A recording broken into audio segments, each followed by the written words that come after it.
There's winners and losers.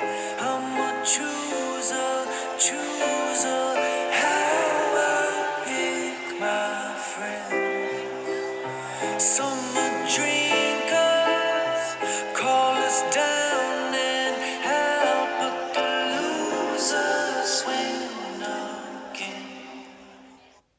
Hello, and welcome to another episode of The Losers Win Again. I am your host, Jacob Brown, and we are here to talk about the top 5 quarterback sleepers in fantasy football. Some of these guys may have disappointed us. Some guys maybe aren't being talked about enough. And some guys were just absolutely terrible, whether it was due to coaching or whatnot. So today, we're going to talk about the top 5 quarterback sleepers. But before we do that, don't forget to like, subscribe, hit the bell, hit all the buttons if you like this content, if you want me to push out more content. And also don't forget, I have started up a Patreon page where I will be discussing pretty much everything under the moon when it comes to fantasy football. We'll be having some Bestball Rankings. We'll be having offseason news. We'll be having overall team outlooks when we get closer to the regular season.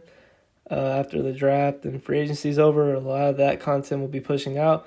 But for right now, majority of the content we're going to be pushing out is stuff related to best ball, stuff related to the news that's breaking.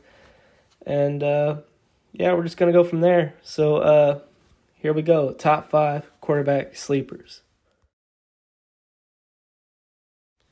At number 5, we got Trevor Lawrence of the Jacksonville Jaguars.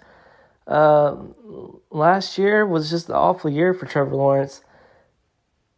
He was 17th in the league in yards with 3,641, 27th in the league with touchdown passes with only 12, 17 interceptions, tied for 30th, and he had a 33.5 QBR.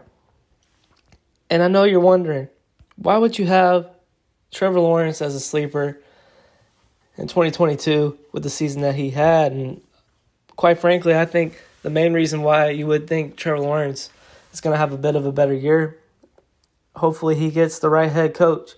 This is all speculation right now, but Brian Leftwich, offensive coordinator of the Tampa Bay Bucks, is interviewed for the job. All-time great coach Jim Caldwell has also interviewed for the job. Either one of those guys can, I think, catapult Trevor Lawrence's career. You look at the last few games he's played. The one against New England wasn't so hot, but you look at the game against the Colts, the last game of the season, and he looked like a first-round quarterback in that game.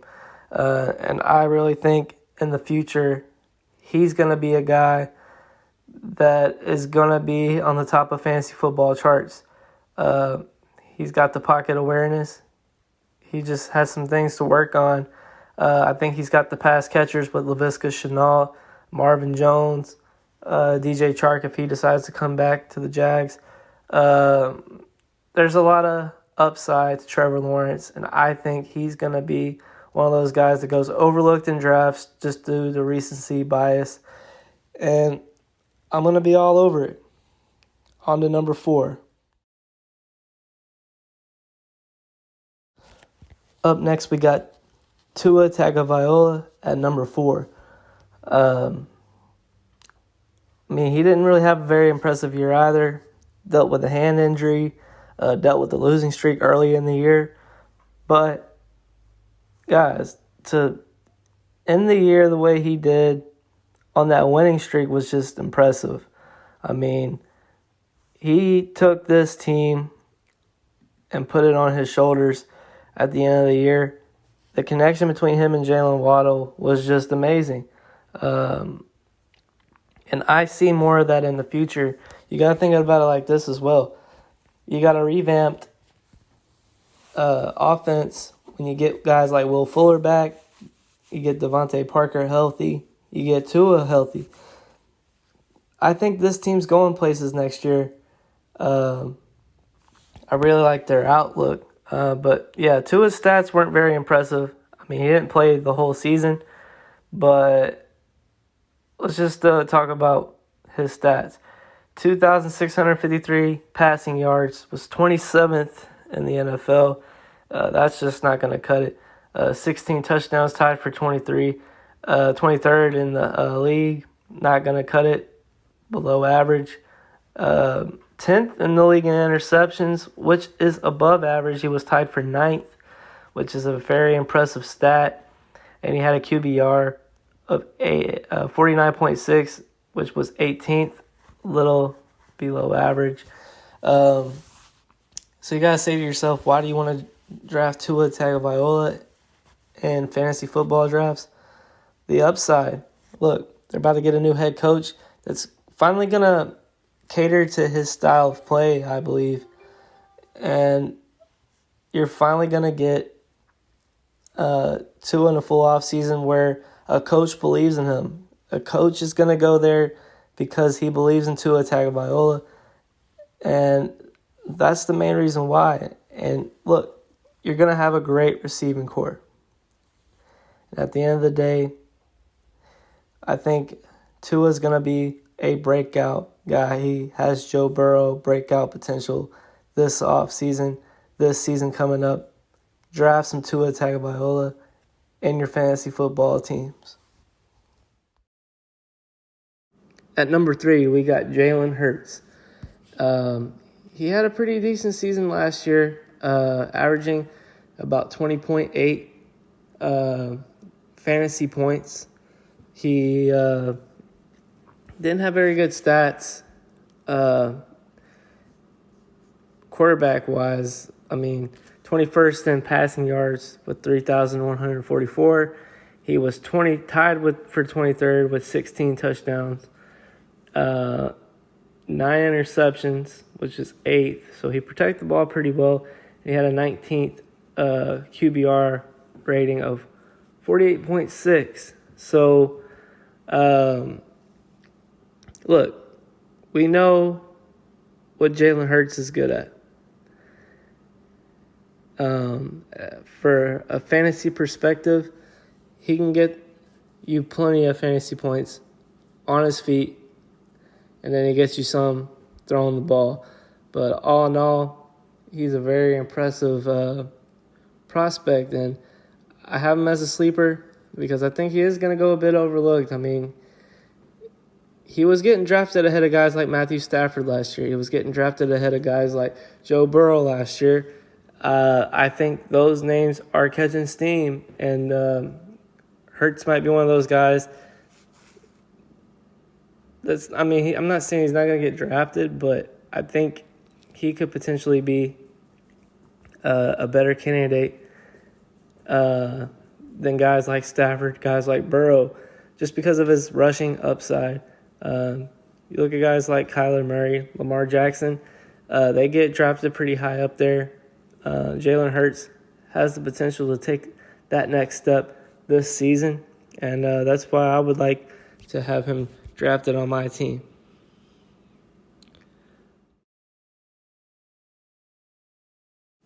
Now we move on to Trey Lance.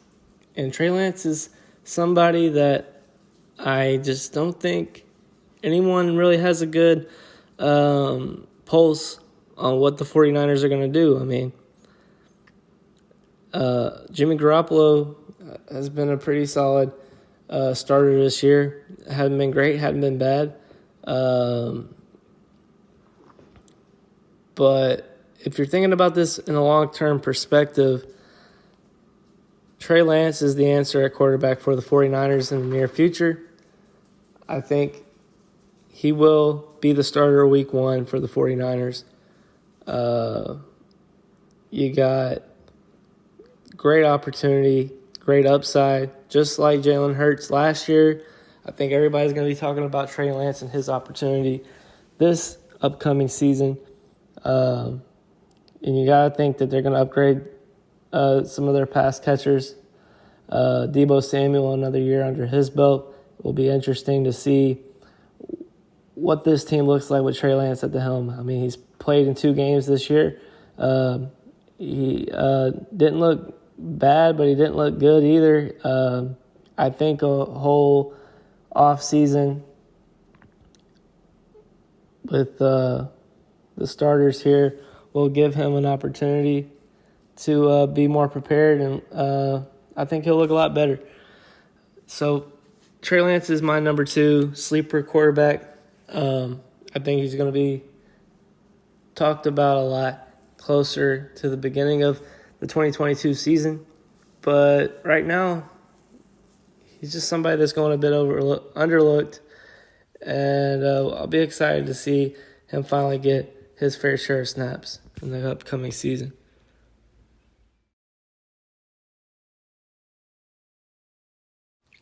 And at number 1, we got Justin Herbert. Now, I know what you're thinking. Justin Herbert, everyone knows Justin Herbert. Everyone likes drafting Justin Herbert. I know that, but think about it like this. I think he's going to be the best fantasy quarterback next season. His stats just say it all, guys. 5,014 yards, second in the NFL. 38 touchdowns, third in the NFL. 15 interceptions, tied for 27th.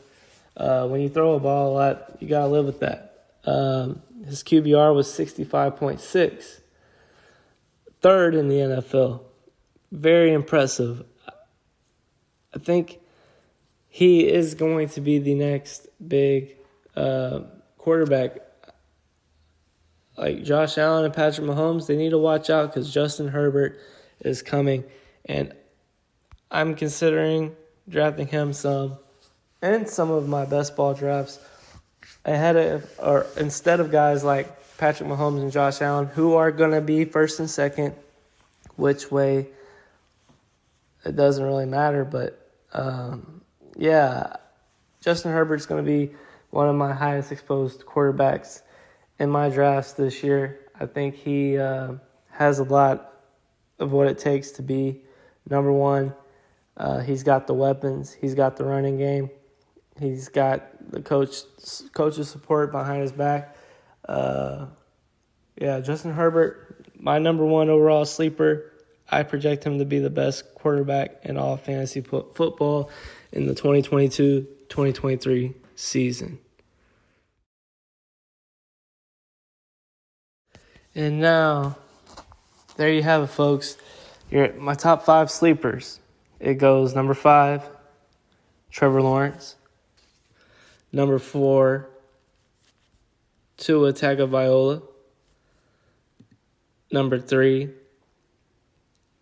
Jalen Hurts. Number 2, Trey Lance. And number 1, Justin Herbert. Don't forget to like and subscribe on the way out. We got plenty of more content coming. In my next video, we will be going over the quarterback bust in fantasy football for 2022. Should be pretty fascinating. You'd want to stick around for that one. We also got my Patreon account. I've got way too early rankings for best ball drafts up and running. I got quarterback rankings. We will be dropping the running back rankings next. And that's pretty much it, guys. Like and subscribe. Hit the bell icon if you want to be notified when I come out with new videos. And also don't forget to check out my Patreon at The Losers Win Again. Thanks, and we'll see you next time.